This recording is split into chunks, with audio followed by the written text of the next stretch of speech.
Dear students, in this video we are going to discuss about nephrotoxicity. So the primary function of renal system is the elimination of waste products derived either from endogenous metabolism or from waste metabolism of xenobiotics. The kidney plays an important role in regulation of body homeostasis, regulating extracellular fluid volume and electrolyte imbalance. Kidney also perform other functions, synthesis of various hormones that affect the metabolism, such as vitamin D3, renin, and aldosterone.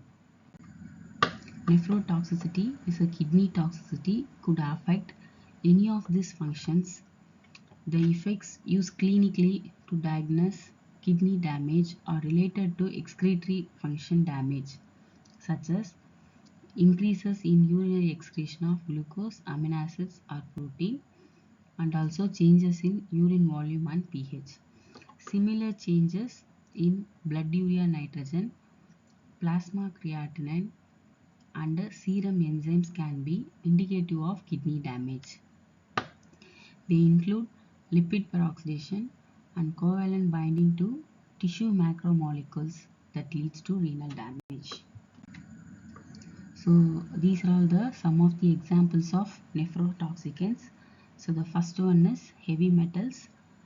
Many heavy metals are potent nephrotoxicant and relatively low doses can produce toxicity, characterized by glycosuria, aminoaciduria, and polyuria. As the dose increases, renal necrosis, increased blood urea nitrogen, and death will occur. So the one of the example of heavy metal is lead. Lead is taken up readily by proximal tubule cells, where it damages the mitochondria and inhibits the mitochondrial function, altering the normal absorptive functions of cells.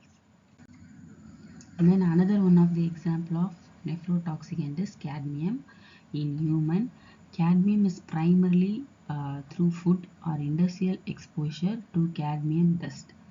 So it is excreted in urine mainly as a complex with the protein of metallothionein. The complex form of cadmium may enhance the kidney toxicity because the complex is taken up more readily by kidney than in the free form. Once it inside the cell, it is thought that the cadmium is released, presumably by decomposition of complex within the lysosomes. Then next one of the example of heavy metal is mercury. So the mercury exerts its principal nephrotoxic effect on the membrane of proximal tubule cell. In low concentration, mercury binds with the sulfhydryl groups of membrane protein and act as a diuretic by inhibit the sodium reabsorption. So the sodium reabsorption is affected, so that enormous amount of sodium will be excreted in the urine. So next one of the example of nephrotoxicant is uranium.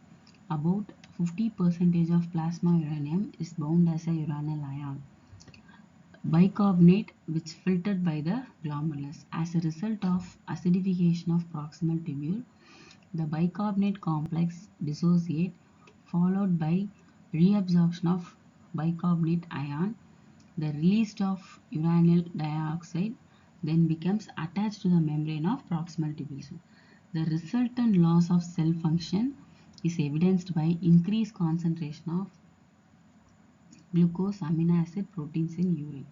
So another one of the example of nephrotoxicant is aminoglycosides. Certain antibiotic, mostly aminoglycosides, are known to be a nephrotoxic in human. Aminoglycosides are polar cation that are filtered by the glomerulus and excreted into urine when threshold level is reached.